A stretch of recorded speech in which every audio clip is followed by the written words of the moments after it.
Diolch yn wedi am.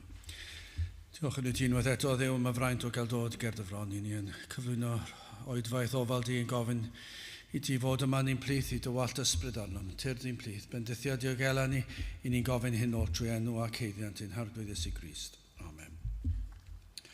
Croeso'n gwasanaeth ar ôl yr oedfa fe fydd na baned drws nesaf yn y neuadd. Fy'n hoedfa nesaf pnawn Sul ym hanner oed i 3.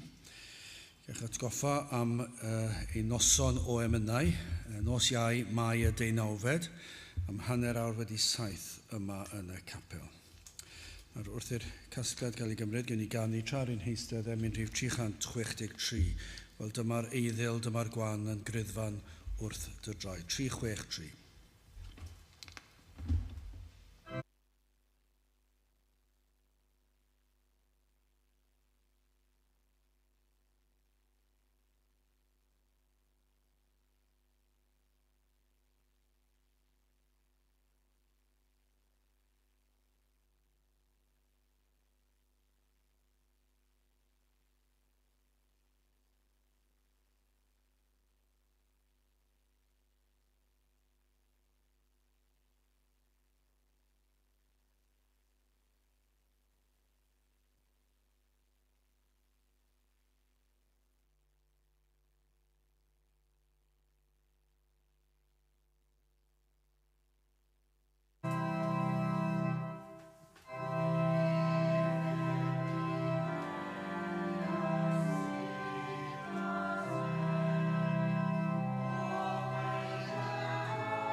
Bydd o'n darlleniad o Salmau, Salm 124.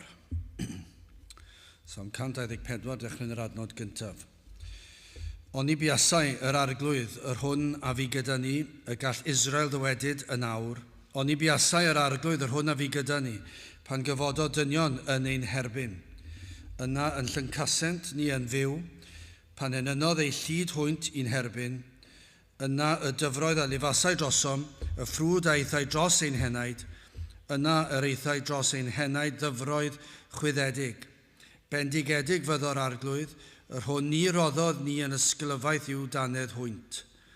Ein henaid a ddihangodd fel y deryn o fagl yr adarwyr, y fagl a dorwyd, a ninau a ddianghasom. Ein porth ni sydd yn enw'r arglwydd, yr hwn a wnaeth nefoedd a deiar. Bydd y bendit Duw ar ei air sancta Dduw. Gydewch ni droi at un harglwydd mewn gweddi. Diolch yn i ti unwaith eto o Dduw am y fraint o gael dod ger dy fron ni yn llawenhau ein bod yn gallu dod yn llawn hyder, nid hyder y cnawd a hyder poeni neu pa weithredoedd i ni wedi cyflawni, ond yr hyder ein bod yn dod trwy'r hyn oll a ddarparodd yr arglwydd Iesu Grist ar ein cyfer. Trwy ei fywyd perffaith, trwy ei farwolaeth trosom ar y groes, ac yna ei atgyfodiad buddugoliaethus. I ni yn diolch i ti o Dduw am yr ffeithiau hanesyddol yma, fod yr arglwydd Iesu Grist wedi cyflawni hyn oll ein mwyn ni. Ac felly, trwy'r hyn oll a wnaeth tra yma'r y ddear ac ei fod nawr yn y nefod yn eiriol trosom. I ni yn dod yn hyderus ac eto'n dod yn llawn ofn ac yn plygu ger dyfron ac yn gwybod dy fod yn ddiw sydd yn holl alluog, yn berffaith, yn gyfiawn ac i ni yn crwydro mor aml. Ac felly o ddiw i ni'n dod yn yr ofn, ein pechodau ni, ein crwydro cyson ni ac eto o ddiw y dirgelwch yma yn dod yn llawn hyder gan yn blant i ti, yn eiddo i ti, wedi'n mabwysiadu. Ac felly o ddiw, i ni yn diolch am yr ffaith ein bod yn gallu dod a gael a thalw yn dad nefol arnom. I ni yn diolch bod y fath fraint ar gael i bechaduriaid fel ni. Ac felly ni yn gofyn i ti, i'n helpu ni, i gofio ein breintiau. Yn ddyddiol o ddiw, i ni gofio yr hyn sydd yn wir amdanom, dy fod ti gyda ni o'n plaid ni, wedi darparu ar ein cyfer ni. Ac felly o ddiw i ni yn gofyn y byddwn ni yn aml, yn troi ata ti mewn mawl, mewn diolchiadau, yn dod â'n deisyfiadau ger dyfron, yn gwybod dy fod ti yn rheoli pob dim. I ni yn gweddio ddiw, bydd ti'n helpu ni fod yn ffyddlon holl y ddyddiau ein bywyd ni o ddiw. I ni'n gofyn i ti bob dydd wrth i ni ddechrau bob dydd. Mae ein baich, mae ein dymuniad, ein hawydd fydd i fyw i dogoneddu di at fwynhau. Ac felly o ddiw, i ni'n gofyn ti'n helpu ni yn hyn o beth. I ni'n gofyn ti'n helpu ni yn yr oedfa hon, a byddwn ni ag un peth ar ein meddyliau i dy ogoneddu di, ac i fwynhau dy gwmniaeth yma yn ein plith. I ni'n gweddio o ddiw, byddwn ni'n gwybod beth yw mwynhau dy bresenoldeb. Mae dyma fydd y pethau pwysicaf yn ein bywydau ni. O ddiw, gwna ni ar hyn yr wyt ti am i ni fod. I ni yn cyflwyno yr oedfa, yn cyflwyno yr ymdrechion yma. I ni'n meddwl yn arbennig am y noson o emynau. Ac yn gweddio o ddiw, y byddi di nawr yn paratoi yn eidiau. Bydd na rai, efallai o ddiw, rhai sydd yn grefyddol hyd yn oed ac yn wedi clywed am noson o ganu emynau, ond o ddiw, y bydden yn dod i sylweddoli, mae dod i ganu am yr arglwydd Iesu Grist i ni. Mae dod i ganu amdana ti ein tad nefol, ac i gyfeirio at y groes sy'n i am wneud. Ac felly o ddiw, trwy yr oedfa honno, byddi di yn bresennol mewn fath ffordd, y byd y lan ysbryd yn dod lawr ar ein plith ni. Ac y byddi di yn dod â ffrwyth i ni, byddwn ni'n cael gweld ffrwyth y llafur yma, ac mae ti fydd yn cael y mawl ar glod. I ni yn gweddio ddiw am ein gwlad, y byddi di'n trigyrhau wrthym. I ni'n gweld ein gwlad yn pellhau unwaith eto o sil i sil. Ac i ni yn gofyn o ddiw, ac am gweld tro ar fyd, y byddi di yn dychwelyd i'n plith. Felly o ddiw, rho disgwyliadau mawr i ni. Rho disgwyliadau mawr yn ystod yr oedfa hon, ac awn wybod rhywbeth am gyffyrddiad o'r nef. Ter diogelan hamser cadwa yr un drwg i ffwrdd. I ni'n gofyn hyn oll felly trwy enw ac heiddiant ein harglwydd Iesu Grist. Amen.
Dewch ni ganu Emynau 78, nid oes eisiau un creadur yn bresennol lle bod Duw. 78 gewn ni sefyll i'w chanu.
Byddai'n testyn o'r salmau, Salm 124 ar adnod gyntaf.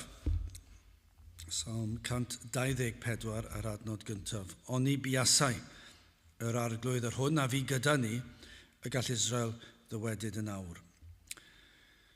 Mi fydde Dafydd y Salmydd ar sawl achlysur wedi profi gwirionedd y salm hon.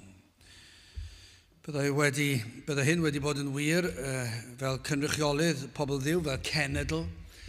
Mi fydde wedi gallu dadlau'r achos yma oni bai am yr arglwydd. Mi fydde wedi gallu dweud hynny dro ar ôl tro yn eu hanes nhw. Digwyddiadau mawr y genedl.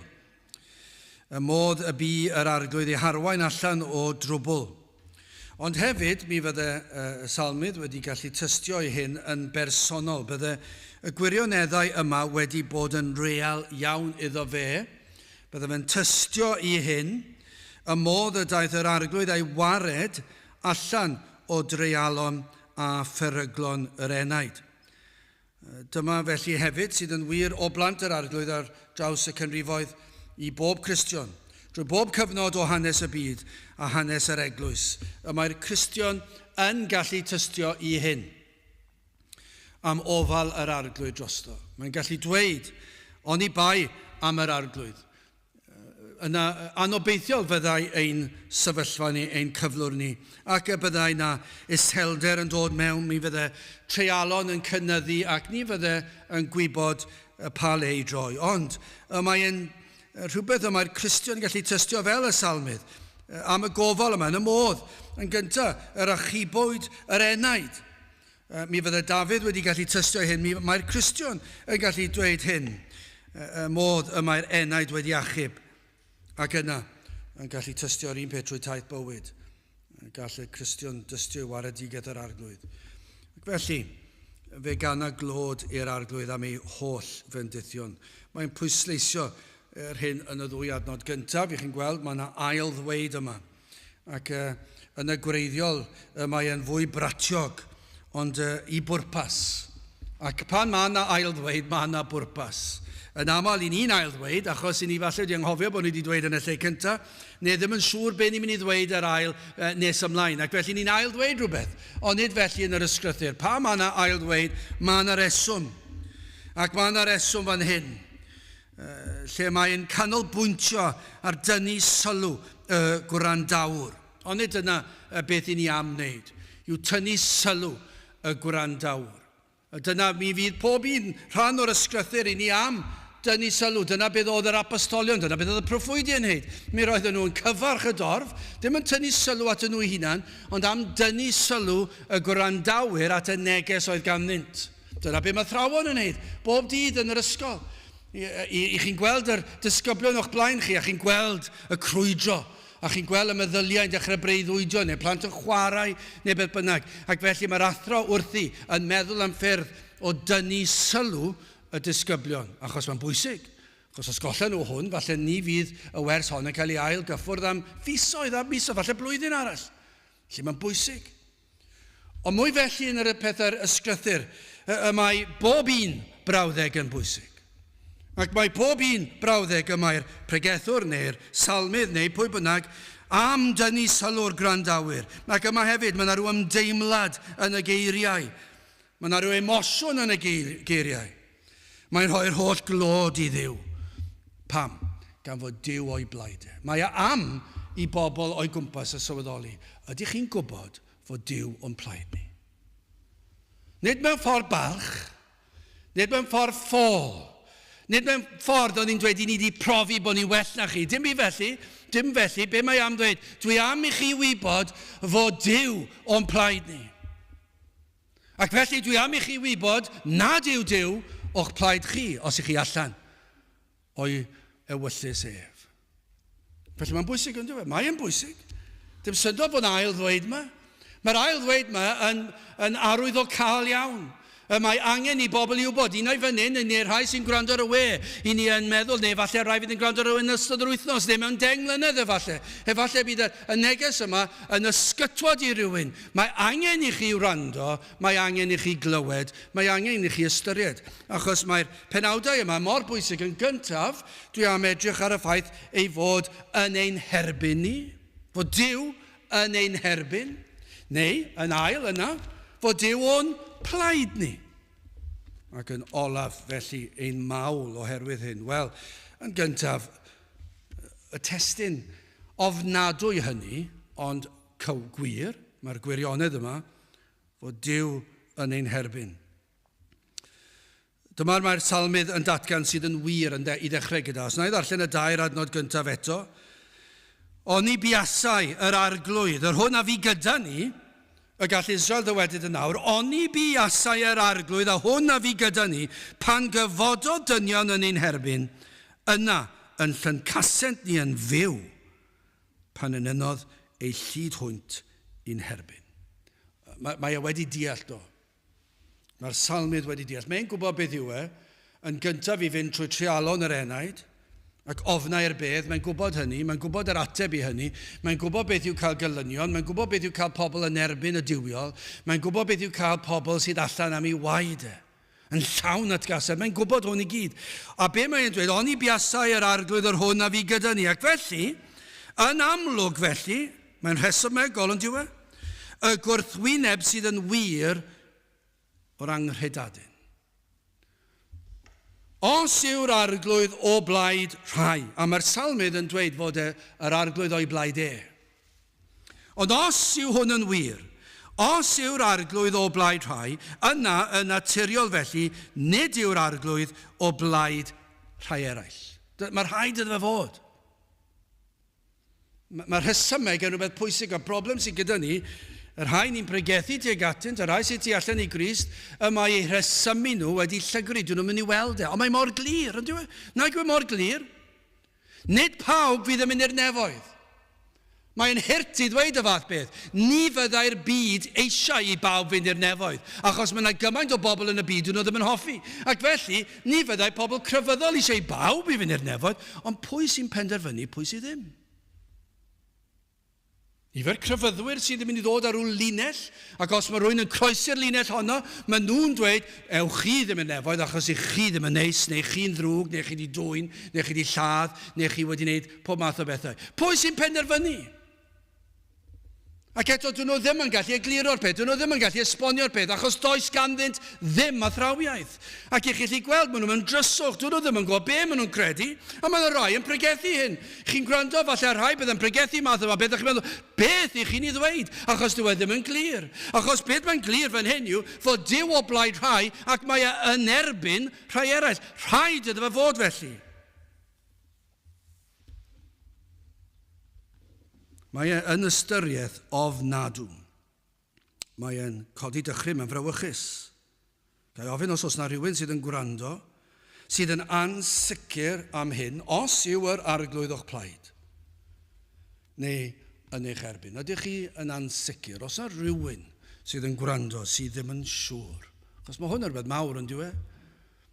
Mae rhywbeth mawr i ddweud, wel, dwi ddim yn siŵr os yw'r arglwydd o fy mhlaid i, neu os yw'r arglwydd yn fy erbyn ni.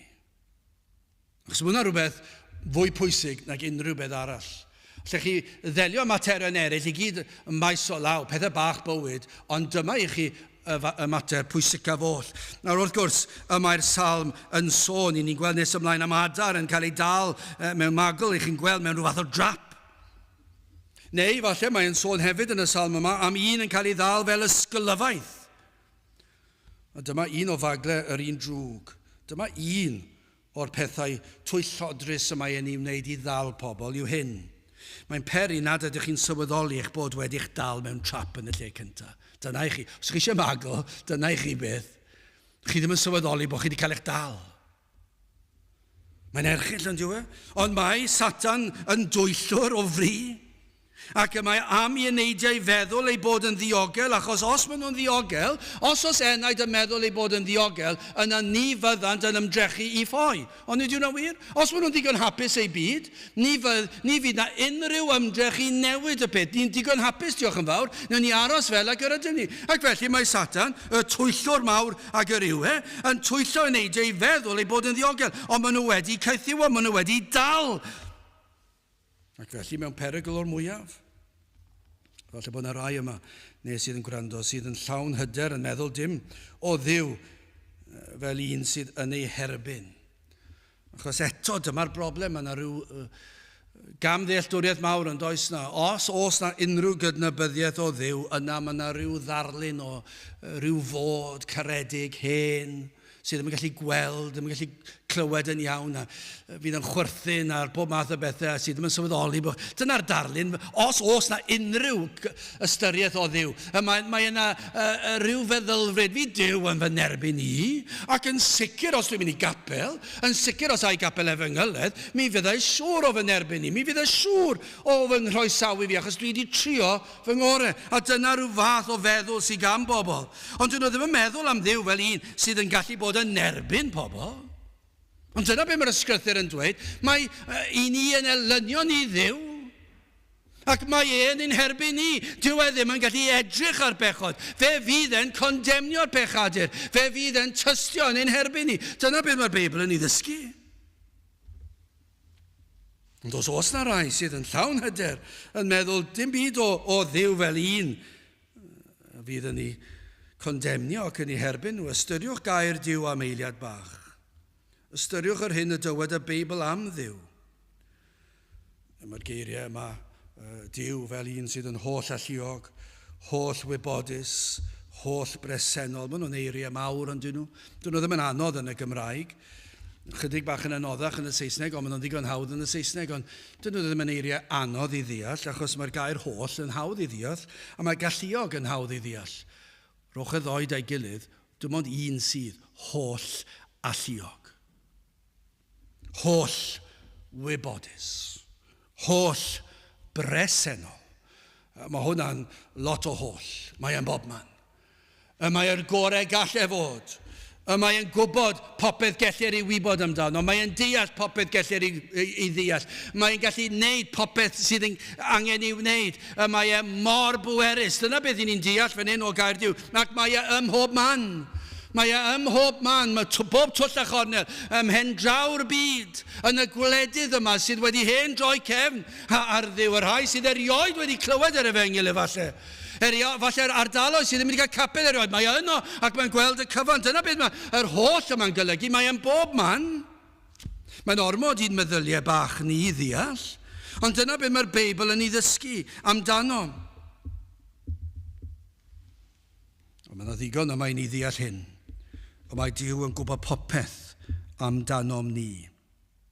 Pwy bynnag i ni, pryd bynnag afon ni'n geni, fe wel y cyfan, fe wybu am ein holl eiriau, ein holl weithredoedd, ein holl dewisiadau ni. Yr rhai sydd yn gyhoeddus a'r rhai sydd yn guddiedig. Mae hwnna'n dychryn yn diwe. Mae Duw yn gwybod am bob un peth cuddiedig a chyhoeddus. Y pethau ni'n meddwl nad oes gan unrhyw un syniad amdano, mae'r arglwydd wedi weld ac yn ei ddeall. Mae'n gwybod y cyfan. Mae e'n gwybod ac yn deall ein cymhellion ni hefyd. Pan ni'n twyllo'n hunan bod ni wedi gwneud rhywbeth ar lles pobl eraill, mae e'n gwybod does dim byd o'r fath yno. Mae e'n gwybod bod ni wedi wneud mwyn cael rhyw glod i ni'n hunan. Mae'n gwybod y cyfan. Mae e'n deall y cyfan.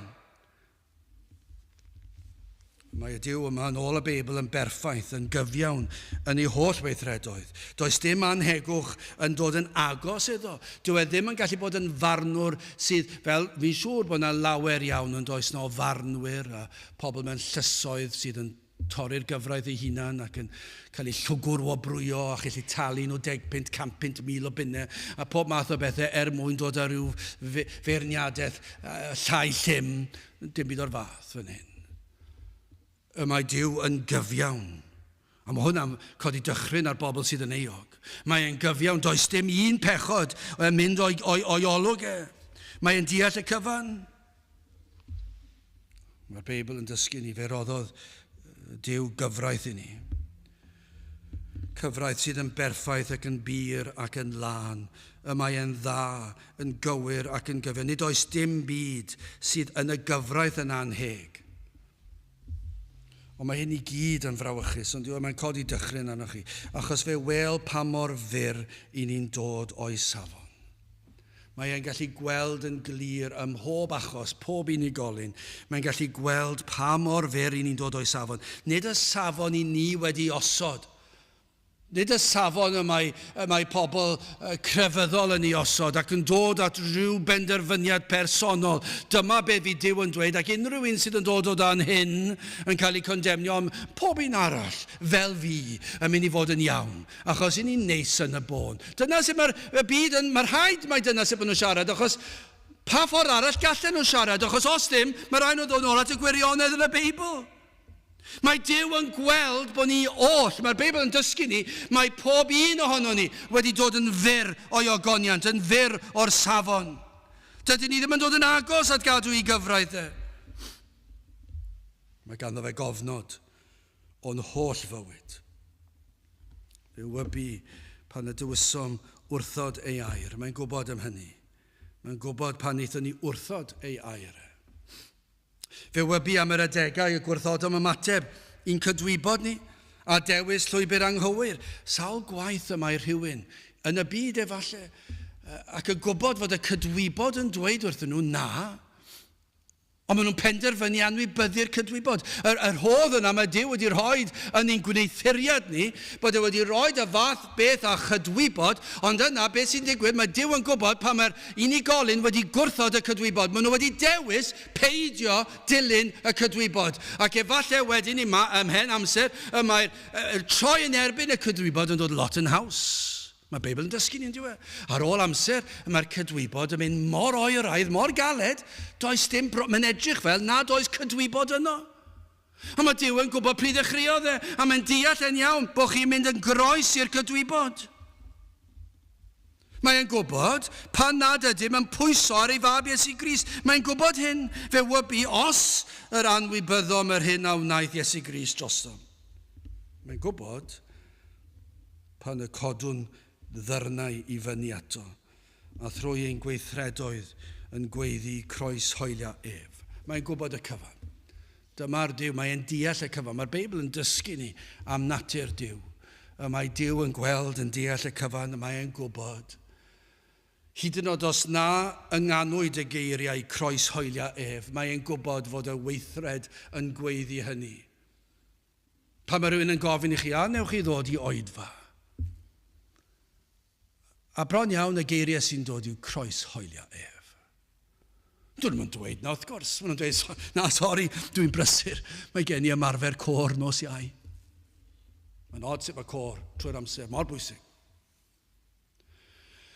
A chi'n dweud, wel, mae'n oedfa bregethu ar y sil a newch chi ddod, o na, sori, ni'n treulio pnawn di sil gyda'n trad lan ar plant a ni'n chwarae gêm gyda nhw yn y tŷ. Ni methu dod pnawn di sil, sori. Na. A beth yw hwnna? Croes hoelia ef. Dwi ddim eisiau neb i ymyrryd yn fy pnawn sili. Dwi ddim eisiau neb i ymyrryd ar fy nos iau. Nos iau, mae'n ganol wythnos. Byddai ddim yn gallu para tan dydd Gwener os doi mas o'r nos iau. Ond os newch chi ofyn nhw, dewch mas i'r dafarn am beit, fe ddoi. Ond dwedwch chi wrthyn nhw, dewch chi glywed am dragwyddoldeb. Be maen nhw'n dweud? Croes hoelia ef. Na, dwi ddim yn mynd i roi fy amser pryn i lan. Fi wedi dweud yr hanes yma sawl gwaith. Fe gafon ni bobl oedd yn agos i ni 11. A fe oedd yna oedfaon efengylu bob nos o'r wythnos. Nos lun, reit trwy ddoi nos Sadwrn ac yn ar Sabath. A fe wnaethon ni ddweud, mae'n oedfaon arbennig gyda ni. A newch chi ddod gyda ni rhywbryd. Beth am nos lun? A ges i rhywbeth ar gyfer bob nos. Rygbi, pêl-droed, nofio, hyn a llall, mas da'r merched, y fam, mas da'r bechgyn y tad, ac yna di sil, diwrnod y teulu. Beth yw hwnna? Lla roed yma i 2 air i chi, croes hoelia ef. Dwi ddim eisiau Crist. Dwi wedi gan hapus fy mi, diolch yn fawr. Ni'n gallu lliwio fe, mae'n pob math o liwiau pert, ond mae yna gymaint o esgusodion i gael. Ond dyma beth yw yn y bôn, dyma beth yw'r gwraidd y broblem, mae pobl yn codi dwrn fyny ar Duw ac yn dweud, dwi ddim eisiau rhoi fy amser at chi eithafwyr. Dyna fel mae'r oedfa hon, i ni'n cael ein galw'n eithafwyr gan lawer iawn. Hyd yn oed gan pobl efengylaidd. Mae'r peth bron yn ryfygus, ond diw e? Ac mae'r rhain sydd yn gallu dweud y fath beth yn gallu mynd i gysgu. Yn y nos yn gallu cysgu ac yn meddwl eu bod nhw'n iawn. Eithafiaeth i ddweud fod Duw yn dduw perffaith ac yn bir ac yn lan ac fod ni'n atebol ger ei fronef ac i ni'n elynion iddo fe ac i ni gyd yn dod yn fyr o'i safon e. Dyna beth mae gair Duw yn dweud. Dyna beth yw neges gair Duw. A dyna pam mae'r salmydd yn ail ddweud ar y dechrau. Pam? Mae eisiau chi ddeffro. Mae eisiau chi glywed, mae eisiau chi wrando, achos mae hwn mor bwysig. Dyma'r peth bwysig. Falle mae dyma'r tro olaf y clywch i'r geiriau yma. Falle mae dyma'r tro olaf fyddwch chi yn clywed ffordd a chawdwriaeth. Ac felly mae'r baich ar y salmydd. Mae'n dweud, mae tragwyddoldeb o'ch blaen. Chi'n gwybod pa mae'r agos i'r tragwyddoldeb? Un anadl i ffwrdd. Un anadl i ffwrdd. Dyna pa mae'r agos i we. A gallai ddod unrhyw bryd. Ar amrantiad. Chi ddim yn gwybod bod yn dod. Fe allai ddod yn ddisymwth.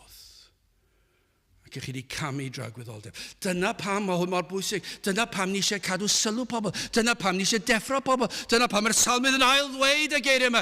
Ydych chi'n sylweddoli pwysigrwydd y geiriau yma? Mae Duw o fy mhlaid i, mae'r salmydd yn dweud. Ond felly deffrwch chi, achos falle nad yw o'ch plaid chi.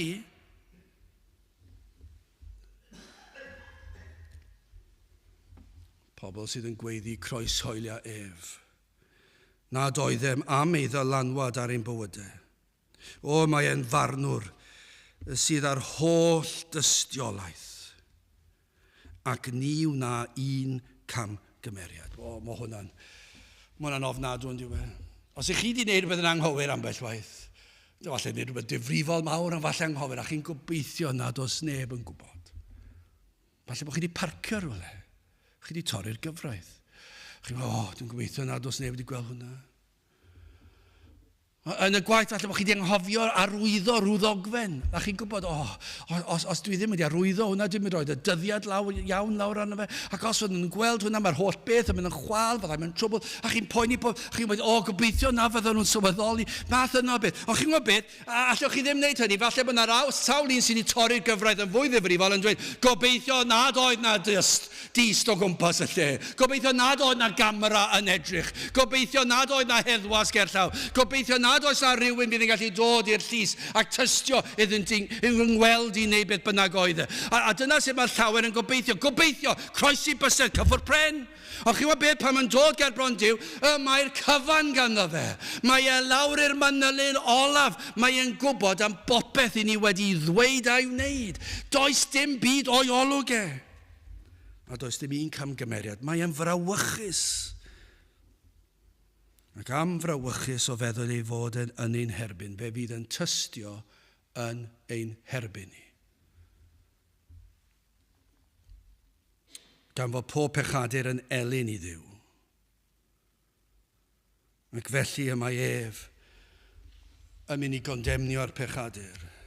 Does dim ots pwy yn y byd sydd o'ch plaid chi heddi. Chi'n meddwl, dyna i chi beth, dyna'r broblem. Mae yna lot o bobl yn y byd, mae ganddyn nhw lot o bobl o'i plaid nhw. Mwy na sydd yn ni siwr o fod. Rhestr fer iawn fydd pobl sydd o'n plaid ni siwr o fod, tybyn ni. Bydd e ddim yn rhestr hir iawn. A beth bydde fe, 10? Dwi'n yn gwybod os elef e'r cannoedd, dwi ddim yn gwybod, ni'n nabod lot o bobl na gyn. Falle ambell i gydweithwyr, allwch chi roi rhestr bach lawr fel hyn. Dwi ddim yn rhestr hir faith. Falle bod pobl bydol, pobl llwyddiannus, mae gan nhw'n lot o bobl o'i plaid nhw. A falle pobl pwerus o'i plaid nhw. Falle pobl llwyddiannus, enwog. Pobl sydd a lot o garian o'i plaid nhw. Falle bod na. Falle bod sawl un yn y maes yr heddlu o'i plaid nhw. A falle bod na gyfreithwyr o'i plaid nhw, barnwyr o'i plaid nhw, meddygon o'i plaid nhw.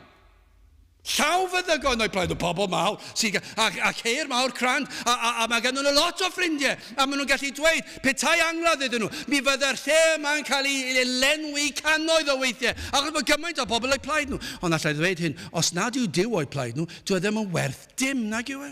Dwi ddim werth dim.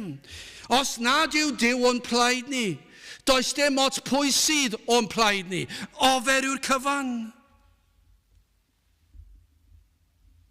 Mae yn un o'r pethau mwyaf dychrynllyd oll i feddwl amdano. Ond gydewch chi ni symud ymlaen, achos nid dim dyma beth mae'r salmydd yn dweud fyny, mae'n dweud bod Duw o'n plaid. O feddwl am yr arglwydd yma sydd yn erbyn y pechadur, am ryfeddod yw datganiad y salmydd, oni buasau'r arglwydd, yr hwn a fi gyda ni, hynny yw, ni fydde gobaith i ni. Mae'r salmydd wedi deall. Does dim gobaith i fi, ond i bai am yr arglwydd. Mae e wedi gweld, mae e wedi clywed, mae e wedi deall y cyfan amdanom, ac fe wel ni yn ein pechod, yn ein bydreddu ni, ac mae'r arglwydd yn gyfiawn yn ei farn, ond felly o feddwl am hwnna i gyd, ac i fedru dweud y mae Duw o'n plaid, mae e ar fy ochr, mae fe yw fy hamddiffynydd, dyma chi fater o faw. Nid mater o falchder, ond os ni'n deall hyn, os ni'n deall sut mae'r salmydd yn gallu dweud hynny, byddwn ni ddim yn mentro dweud mae balchder sydd fan hyn. Sut gall hyn fod? Sut gall unrhyw unigolyn ddweud, ond i buasau'r arglwydd hwnna fi gyda ni, bod e o fy mhlaid i? Sut fod e'n gallu dweud hynny? Os ydyn ni oll wedi dod yn fer o safon Duw, ac mae hwnna'n golygu Cristnogion hefyd, pob un, ac felly yr ydym ni oll yn elynion i Dduw, pob un a aned, ac felly y mae e yn ein herbyn ni, sut gall hyn fod yn wir ei fod e'n nawr o'n plaid ni? Wel, ar hyn mae'r ysgrythyr yn dweud yn ddigon clir yw fe drefnwyd ffordd cyn llunio'r byd, cyn lledu'r nefoedd wen. Dyma yw holl neges y Beibl. Dyma beth ddylai holl neges pob pregeth fod. Dyw e ddim, ond dyna beth ddylai fe fod. Fe drefnwyd ffordd mwyn peri ein bod ni'n gallu dweud y mae Duw o fy mhlaid i. Fe ddarparodd yr arglwydd ffordd, fe agorodd ffordd i bechadur ddod o gaethiwed y fagl yma'r trap yma, o gaethiwed yr un drwg, o fod yn gaeth. Dyma beth yw'r broblem, i ni'n gaeth yn dydi, ni wedi cael ein dal. Ac bod y darlun yn sôn am ysglyfaeth ac yn sôn am adar fan hyn, be mae'n golygu, ni wedi cael ein dal gan yr un drwg am pechod. Na i ddarllen adnodd 6 a 7 eto. Bendigedig fyddo'r arglwydd, yr hwn ni roddodd ni yn ysglyfaeth yw danedd hwynt. Ein henaid a ddihangodd fel aderyn o fagl yr adarwyr, y fagl a dorwyd, a ninnau a ddianghasom. Dyna i chi, mae hwnna mor galanogol yn diwe. Mae'r emynydd yn dweud rhywbeth tebyg pan oeddem ni mewn carchar tywyll di. Rhoest un o leini nefol. Beth yw hwnna? Ein rhyddhau o'r fagl. Yn tynnu o'r pydew. Mae sawl darlun gwahanol. Mae bod yn gaeth yn golygu nad ydyn ni'n gallu dod i ffwrdd o rwle. Ni methu dod i ffwrdd o rwle. Dwi'n falch dydw i ddim wedi gweld anifail wedi cael ei ddal, achos dwi'n sôn bod yna'n erchill i weld, yn enwedig os nhw dal yn fyw a mewn poen, a chi'n gweld nhw'n gaeth yna, maen nhw'n trio rhyddhau hunan. A mae'r goes yn sownd i'r fagl. A'r darnau miniog yna wedi crafu mewn. A chi'n gwybod marw fydd diwedd y gan, ond chi'n gweld y dioddef a mae'n erchill o lun ond dwi. Ond be mae'n golygu, chi'n methu dod o'na. I chi'n gaeth. Ac felly yn ysbrydol mae sawl un wedi trio dod o'r gaethiwed yma. Dyma yw bywyd, mae bywyd yn gaethiwed. Os byse'r byd yn onest, mi fydden nhw'n cydnabod y beth, ond newn nhw ddim cydnabod y beth, achos maen nhw'n twyllo hynna na, fel dyma yw bywyd, a mae rhaid ni bar ymlaen. Ond mae bywyd yn gaethiwed, mae bywyd yn anodd. Mae'n llawn ofnau, mae'n llawn tristwch, a mae'n llawn ansicrwydd. Ni ddim yn gwybod beth sy'n o'n blaenau ni. Y diwrnod nesaf, sôn o'r flwyddyn nesaf, ni ddim yn gwybod beth sy'n rownd y gornel. Mae yna gaethiwed mewn bywyd, ond mae byd yn boddi fe mewn partion, a meddwi, ac anfoesoldeb, a pleserau, a gwyliau, a pob math o bethau, car newydd, tŷ newydd, beth bynnag yw mae'r byd yn boddi y gaethiwed yma. Ond maen nhw dal yn gaeth. Maen nhw dal wedi caethiwo, ond be chi'n gweld ar rhai yw, maen nhw'n trio gwella, maen nhw falle'n cydnabod rhywbeth, maen nhw'n trio newid i ffyrdd. Ond yn methu tro ar ôl tro, ac yn dychwelyd, ac yn syrthio nôl lawr y pydew. Ond dyma beth i'n deall fan hyn, mae'r arglwydd yn dod ac yn rhyddhau yr enaid o'r fagl. Mae yn tynnu yr enaid allan o'r pydew. Dyna beth mae'r salmydd yn ddiolchgar amdano. Neu mae'r arglwydd yn rhyddhau yr enaid o'r fagl yma, yn tynnu'r crafangau i ffwrdd. Nid yw'r enaid bellach yn teimlo crafangau'r gyfraith yn ei gondemnio. Dychmygwch, peta chi'n gweld, peta o'n i'n mynd allan ar cwn am wac a bod yna rhywun wedi rhoi rhyw drap lawr ar y llawr i ddal rhywbeth, beth bynnag yw e, sa'n gwybod beth allai fod yn llwynog neu pob math o bethau, a bod un o'r cwn yn rhoi i trod mewn, ac yn cael ei dal. A byddwch chi'n clywed yn cri ar floedd. Ond i chi'n gwybod, mae rhaid dod o fan hyn yn reit gloi, a bethau modd rhywsut tynnu'r darnau miniog na o'na, ac yn gweld nhw'n tynnu mas, bydd dal rhaid trin y bryw, ond i chi'n gwybod, mae yna obaith na, mae nhw'n cael ei rhyddhau, ac o'r diwedd mae hwnna di dod o'na, y rhyddhau o gaethiwed. Ond i'r enaid sydd yn ceisio, ac sydd wedi dod i weld i pechod, mae nhw'n dan caethiwed, a dyn nhw'n gallu dod yn rhydd. Maen nhw wedi trio gwella, dwi ddim yn helpu. Maen nhw wedi trio bod yn gryfyddol, dwi ddim yn helpu. Maen nhw wedi trio mynd ar berer undodau, dwi ddim yn helpu. Maen nhw wedi trio dysgu'r Beibl ar gof, a dwi ddim yn helpu. Dwi ddim yn helpu'r enaid. Mae'r baich dal yn drwm. Be mae'n dweud fan hyn yw, lle gynt yr oedd crafangau'r gyfraith yn mynd mewn i'r cydwybod ac yr enaid ac yn ei condemnio nhw. Falle bob tro yn dod i'r oedfa, dwi wedi clywed hwn. Hwn yn cael ei ddweud yma ar ôl rhyw oedfa. Bob tro dwi'n dod i'r oedfa, dwi'n gwylltio. Dwi'n llosgu ti fewn nes bod fi'n gallu mynd o yma, achos dwi'n teimlo'r condemniad. Mae beth i ni fod i ddweud, na i fod yn fwy ofalus tro nesaf. Na, chi ddim yn dweud na. Mae angen i bobl i weld eu bod nhw'n cael eu condemnio, achos o heb hynny ni fydda'n dod i geisio am ryddhad o'r fagl. Dyna beth sydd eisiau, mae eisiau nhw ddeffro i ni wedi'n caethiwo, ond dyma'r broblem. Ond os oes na rhywun yn gallu dweud y geiriau yna, ac maen nhw o dan argyhoeddiad o bechod, dan waith ar ysbryd glân, dyna gobaith sydd yna i'r pobl yna. Mae pobl yn ymateb i'r efengyl mewn sawl ffordd. Mae yna wylltio, mae yna troi cefn, mae yna rhai sy'n torri cylonau.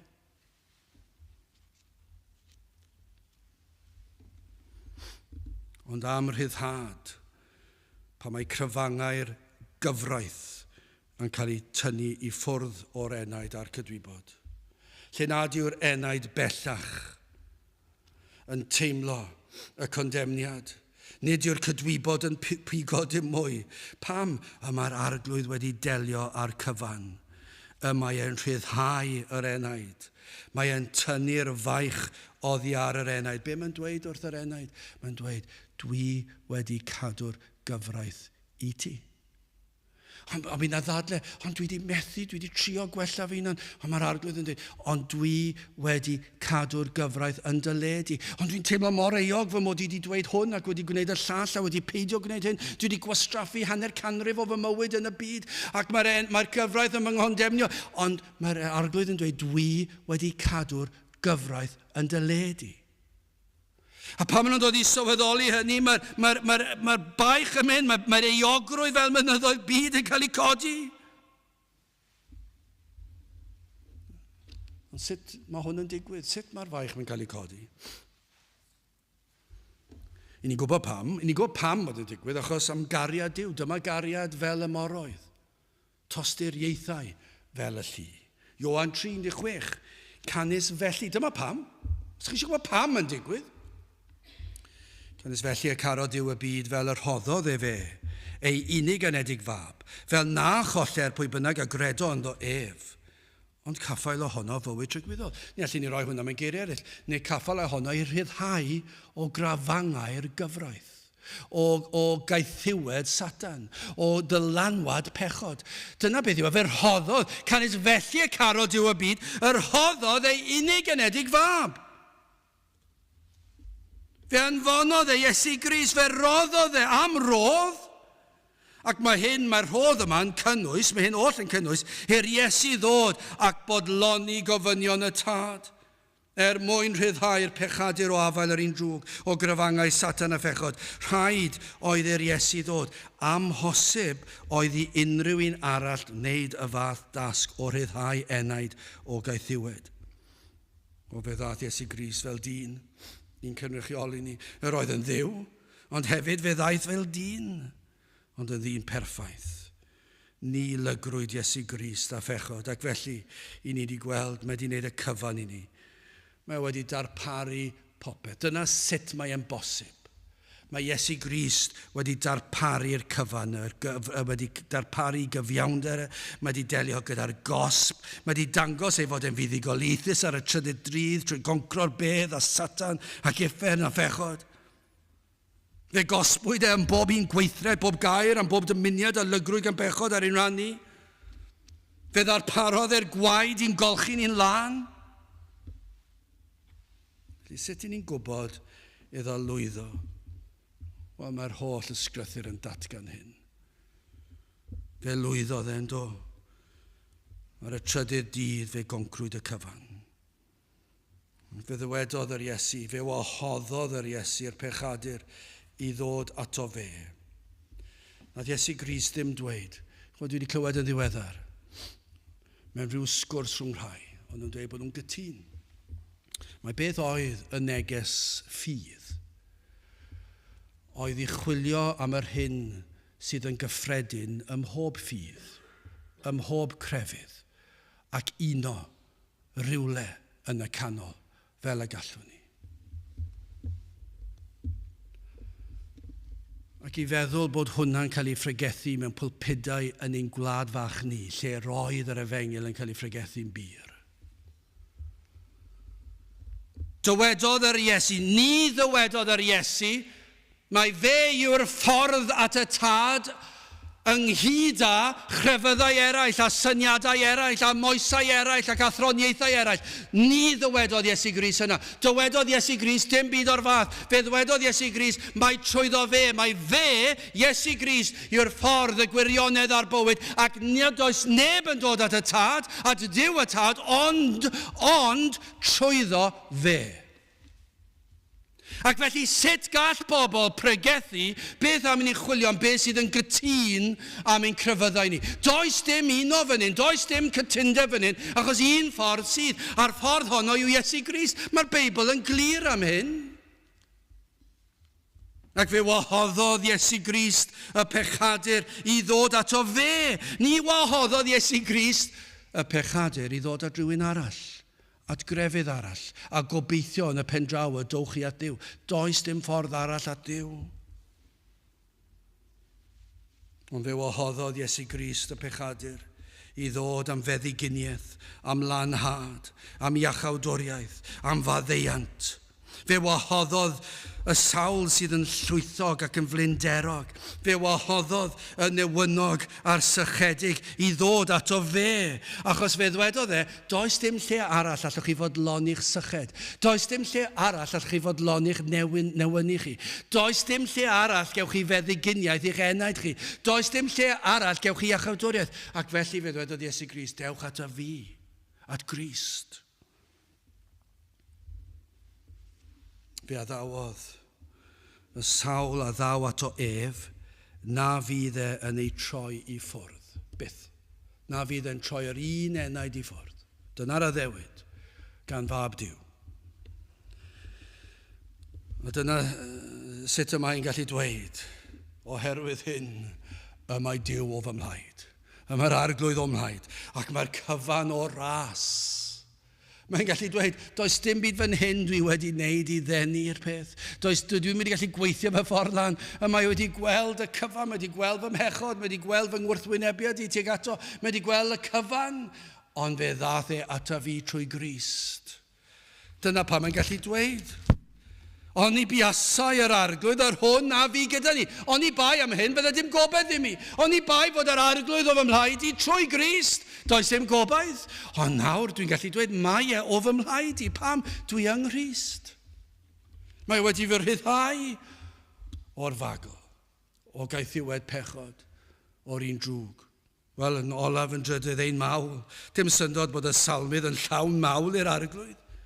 Ei fod y mor hyderus, yn wyneb holl anawsterau. Mae ei holl ffydd, ei holl ddibyniaeth ar yr arglwydd, ei holl obaith am fywyd trygwyddol ar yr arglwydd. Ac felly fe wybu trwy holl dreialon bywyd fod yr arglwydd o'i blaid ar ei ochr, ac na fydd hyn byth yn newid. Pa bynnag cyhuddiad daw yr un drwg a sibrwd i'w glistiau. Pa bynnag mor wir fydd y cyhuddiadau, ei fod wedi gadael yr arglwydd I lawr droion. A mae'r salmydd yn gwybod fod yr Iesu yn eiriol drosto. Gwybu na fydd un cyhuddiad yn ei erbyn yn dal dŵr. Mae hwnna'n safle mor hyderus. Mae'n peri'r enaid I lamu oddi fewn ac I lawenhau. Dyna chi fawl dyle fod yn ddyddiol wrth I ni ddeffro. Na fydd un cyhuddiad yn dal dŵr. Pam? Mae'r Iesu wedi gosbi am bob un peth gallai I cael fy nghyiddo honno. Mae wedi derbyn y gos, mae wedi maddau'r cyfan, y prechodau'r gorffennol, presennol, dyfodol. Rhufeiniad 8:31, beth gan hynny a ddywedwn ni wrth y pethau hyn? Os yw Duw trosom, pwy a all fod i'n herbyn? Fe wybu pan ddaw at wrthwynebiad y byd, y cryfyddwyr oedd yn ei erbyn efallai, adnod 2 o'r Salm. Oni biasau'r arglwydd yr hwn a fi gyda ni pan gyfododd dynion yn ein herbyn. Mi roedd y salmydd yn gwybod rhywbeth am hyn. Ac y mae'r ffyddlon wastad wedi gwybod am hwn pan mae dynion yn codi yn ein herbyn ni. Hyd yn oed pan ddaw treialon fel dyfroedd yn llifo trostom problemau bywyd. Dyna beth mae'r salmydd yn dweud. Mae'r salmydd yn dweud pa mae pobl yn fy ngwrthwynebu fi, pa mae amgylchiadau yn fy erbyn i bob ymddangosiad, pa mae problemau yn codi, pa mae salwch, pa mae henaint, beth bynnag yw e, pa mae'r dyfroedd yn llifo trosom. Fe wybu fod ei arglwydd yn amddiffynfa iddo. Does dim syndod iddo ddweud bendigedig fyddo'r arglwydd. Yr hwn ni roddodd ni yn ysglyfaeth yw danedd hwynt, hyd yn oed os taw hwnna yn hermau iachawdwriaeth ac o ddanedd yr un drwg, neu ddanedd gylynion yr efengil, pa bynnag un yw e, bendigedig fyddo'r arglwydd, ni roddodd ni yn ysglyfaeth yw danedd hwynt, ein henaid a ddihangodd fel aderyn o fagl yr adarwyr, y fagl a dorwyd, a ninnau a ddiangasom, ein porth ni sydd yn enw'r arglwydd, yr hwn a wnaeth nefoedd a dear. Dyna pwy sydd o fy mhlaid i. Dyna'r un sydd yn gofalu amdano ni. Yr rhai sydd yng Nghryst yw yr un sydd wedi gwneud y nefoedd ar ddear. Gai ofyn wrth gloi, ble ydych chi arni? A yw yr arglwydd o'ch plaid? Neu a ddaw y dyd hwnnw, dyd ofnadwy hwnnw, pan y bydd yn eich condemnio? Ac y bydd yn dweud nad yw yn eich nabod chi. Bydd yn dweud nad ydych chi'n eiddo iddo. A fydd yn dweud am bob un pechod i chi wedi i'w wneud, am bob un gair croes, am bob tro yr oedd eich gweithredoedd yn dweud croes hoelio ef. Neu a yw o'ch plaid chi? Wel, yr hyn a wyddom yw, os yw yr arglwydd yn agos atoch. Dyna be mae Eseia'n dweud. Os ych chi'n teimlo yr arglwydd yn agos atoch, os ych chi'n teimlo eich angen, os ydych chi'n ofni camu i'r byd i fywyd hebddo, os ych chi'n ofni tragwyddoldeb hebddo, yna'r hyn i ni'n gwybod yw hyn. Mae'r arglwydd felly yn ymestyn allan ei fraich a chibol atoch. Allai ddim dychmygu os oes rhywun a phoen yr enaid ac yn ofni tragwyddoldeb ac yn ofni bod heb ddiw ac yn ofni bod heb Crist. Yna un peth allai ddweud ddisgrifio hwnna, dyna'r unig ffordd allai weld, beth yw hwnna? Y mae Duw yn ymestyn allan atoch chi. Dyna beth yw e, arwydd yw e, ei fod yn cynnig iachawdwriaeth i chi. Be mae'n dweud? Dewch ata fi pawb sy'n flinderog. Os ych chi wedi blino, os ych chi'n gweld eich pechod, os ych chi'n teimlo yr eogrwydd fel mynyddoedd byd, beth yw hwnna? Dewch at Crist, mae ei fraich eslyngnedig allan yn barod i'ch tynnu chi mewn i gadwdigedd. Ni fyddwch chi'n teimlo fel hyn o'n i bai fod yn agos. Mae fod e wedi agor llygaid yr enaid i chi weld eich angen. Ac os felly, ymatebwch tra ei fod yn agos. Tra ei fod gerllaw, achos hefyd i'r gwrthwyneb, os oes yna adeg pan mae'n agos, yn naturiol felly, mae yna adeg pan na fydd e'n agos. Ac fydd yr i hwyr. Ymatebwch, dewch ato, galwch arno, pwyswch arno, ac yna fyddwch chi'n gallu ymuno gyda'r salmydd. Ond i buasau yr arglwydd, yr hwn a fi gyda ni. Mae e o fy mhlaid, mae e ar fy ochr, a mae'r Iesu yn waredwr i mi. Gadewch i ni weddio. O Dduw, i ni yn diolch i ti am ffordd iachawdwriaeth, i ni yn diolch am yr arglwydd Iesu Grist, ac yn gweddio o Dduw y bydde di yn gweithio, yn rymus unwaith eto ni'n pleithi ac yn rhyddhau eneidiau o grafangau yr un drwg ac o gondemniad y gyfraith ac y byddant yn cael ei rhyddhau trwy yr arglwydd Iesu Grist. Te'r gweithio felly yn ein plith, i ni gofyn hyn o trwy enw ac heiddiant i'n arglwydd Iesu Grist. Amen.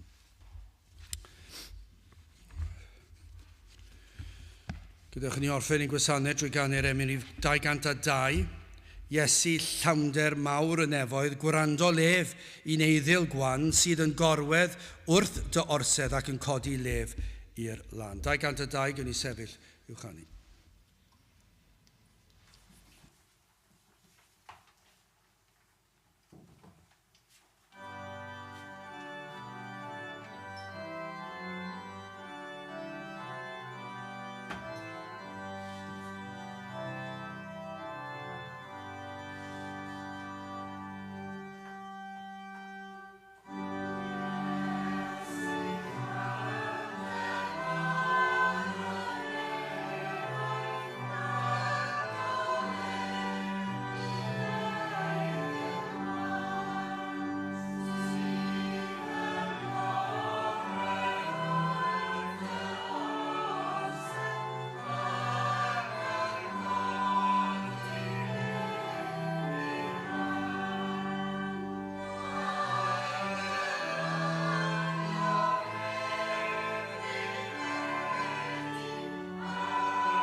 A nawr bydde di ras ein harglwydd Iesu Grist, a chariad Duw, a chymdeithas yr ysbryd glân fod gyda chwi all hyd byth.